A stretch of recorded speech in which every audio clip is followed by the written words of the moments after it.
Jadi rekan-rekan mahasiswa sekalian, kita kembali bertemu pada mata kuliah kita, mata kuliah perencanaan pendidikan Islam. Mata kuliah perencanaan pendidikan Islam ini adalah salah satu mata kuliah wajib pada program studi manajemen pendidikan Islam yang saat ini adik-adik sekalian mahasiswa sedang geluti.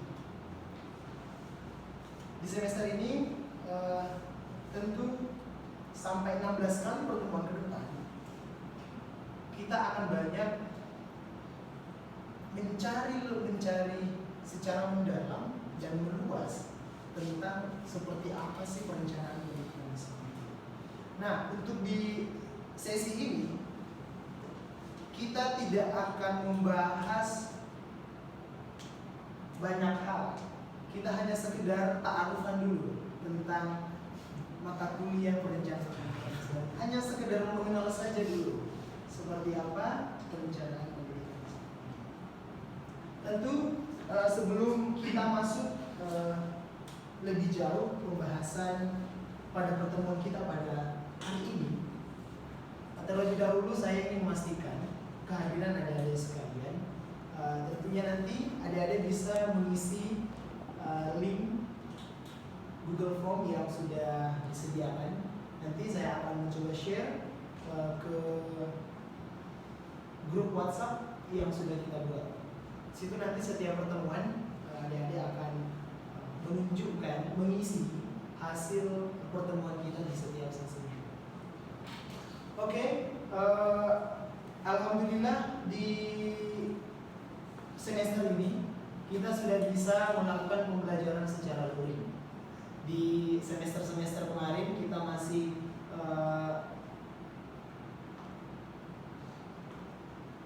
menggunakan model pembelajaran daring atau pembelajaran jarak jauh karena tentu pandemi kemarin yang melanda.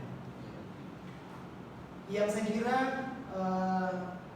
adik-adik sekalian tentu sudah rindu juga dengan proses pembelajaran seperti ini karena memang secara interaktif itu kita sangat terbatas ketika kita menggunakan sistem daring. Oleh karena itu tentunya saya harapkan tadi saya tekankan lagi adik-adik sekalian untuk bisa secara aktif mengisi daftar hadir, jangan sampai ada terlupakan karena itu merupakan sesuai kesepakatan kita bersama. Daftar hadir ini merupakan salah satu indikator penilaian yang memiliki bobot yang cukup tinggi di antara bobot penilaian aspek penilaian yang lain.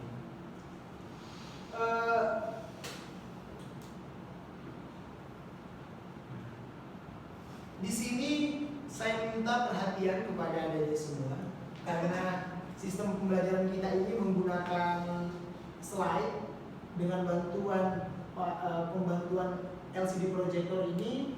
Jadi harap adik-adik semua bisa memperhatikan secara seksama materi yang sudah disediakan. Pertemuan kali ini sangat singkat dan pembahasannya. Oke, kita mulai saja. Bisa kelihatan jelas ya ini? Oke, sebelum kita memulai pembelajaran, saya ingin mengetes terlebih dahulu konsentrasi adik-adik sekalian. Tapi ayo silakan berdiri sekarang. Saya ingin mengetes konsentrasi semua sampai di mana tingkat kefokusannya untuk sebelum kita memulai pembelajaran. Sebenarnya saya ada sediakan sulap, cuma karena sulap ini membutuhkan waktu yang lama sehingga takutnya nanti materi yang sudah disediakan ini tidak tersampaikan dengan baik. Saya mau berikan saja tes konsentrasi itu menggunakan tepuk tangan. Tepuk tangannya begini ya, bukan begini. Harus begini. Kalau saya bilang pagi, tepuk tangannya 1 kali. Oke. Kalau siang 2 kali. Oh, ada yang sudah tahu? Kalau malam 3 kali. Oke. Pagi 1 kali. Siang 2 kali. Malam 3 kali. Oke. Perhatikan ya. Siang. Selama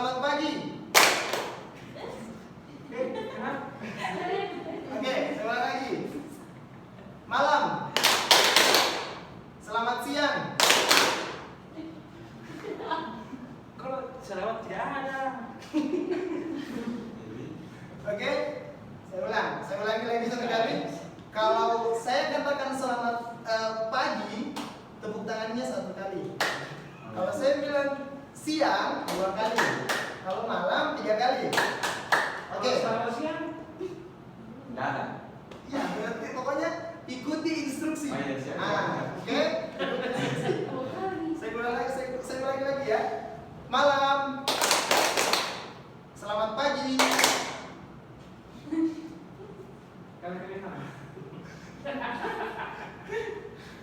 Siang. Selamat malam. Astagfirullah. Oke, baik. Silakan dulu. Selamat datang. Oke, silakan dulu. Oke. Ini sedikit menggugah konsentrasi adik-adik sekalian. Memang seperti itu. Manusia itu suka mengimprovisasi, ya. Jadi mata kuliah ini perencanaan pendidikan Islam. Karena ini merupakan pertemuan awal dari mata kuliah ini, tentu kita akan lebih membahas kepada aspek-aspek deskriptif dari mata kuliah ini. Apa itu? Tentu ada beberapa aspek deskriptif yang perlu kita sekedar mengingat dan memahami.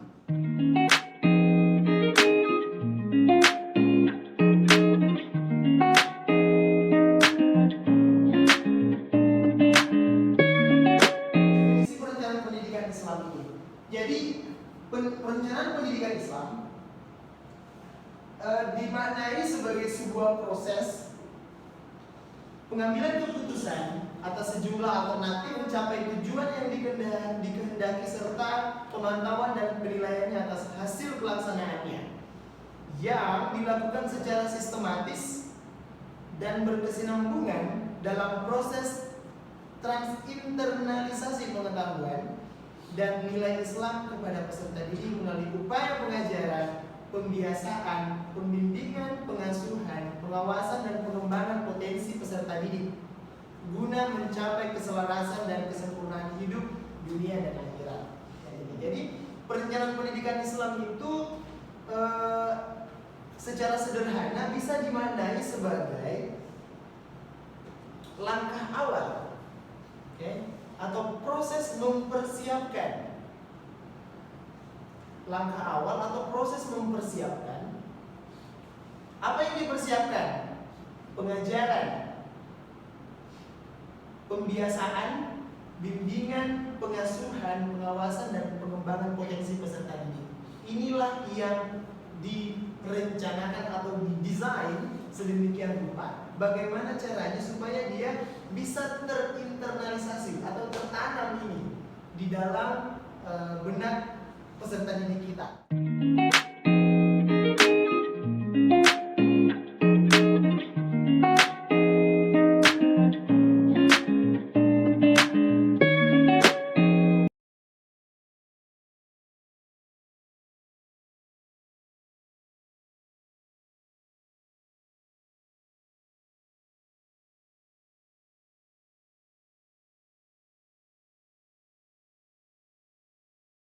Pelaksanaan dan pengendalian.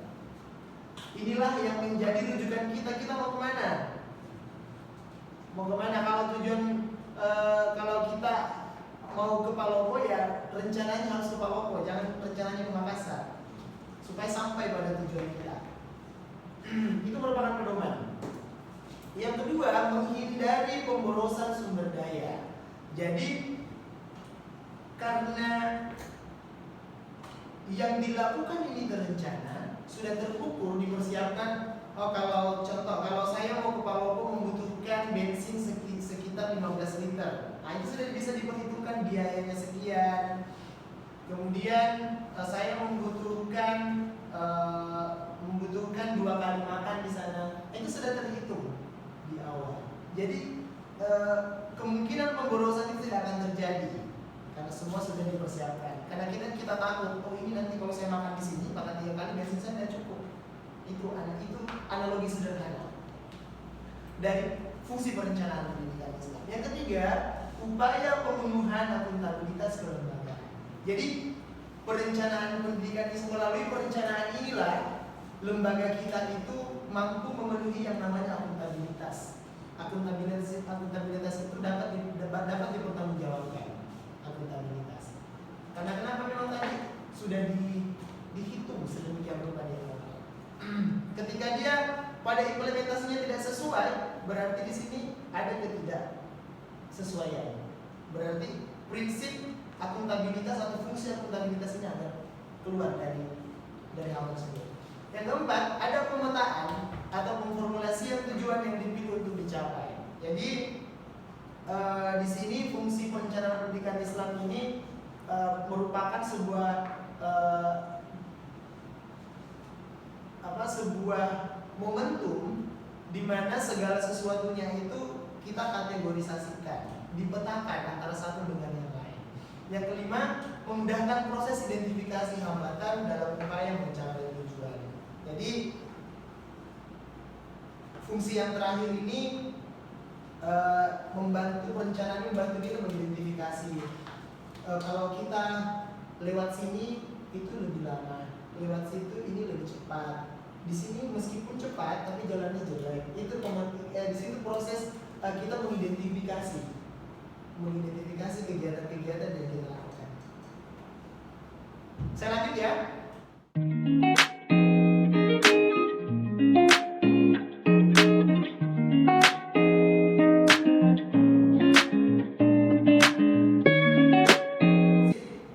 Perencanaan pendidikan Islam. Prinsip perencanaan pendidikan Islam. Jadi dalam merencanakan pendidikan Islam itu harus ada landasannya. Ada landasannya yang disebut sebagai prinsipnya. Dalam merencanakan pendidikan Islam itu kita harus fleksibel, tidak boleh kaku. Karena kenapa begitu? Karena pendidikan Islam ini berhadapan dengan manusia. Ada hal-hal yang tak terduga nantinya yang mengharuskan kita menyikapinya secara luas, secara kontekstual, yang di luar kendali kita. Yang kedua, prinsip yang kedua ada komprehensif dan ilmiah. Komprehensif berarti dalam merencanakan itu harus menyeluruh, jangan sepotong-sepotong. Contoh kita dalam semester ini itu kita dalam merencanakan itu harus melihat betul, jangan sampai kita menggunakan AC tapi kursinya tidak ada. Nah, itu tidak komprehensif, tidak komprehensif. Kita menggunakan proyektor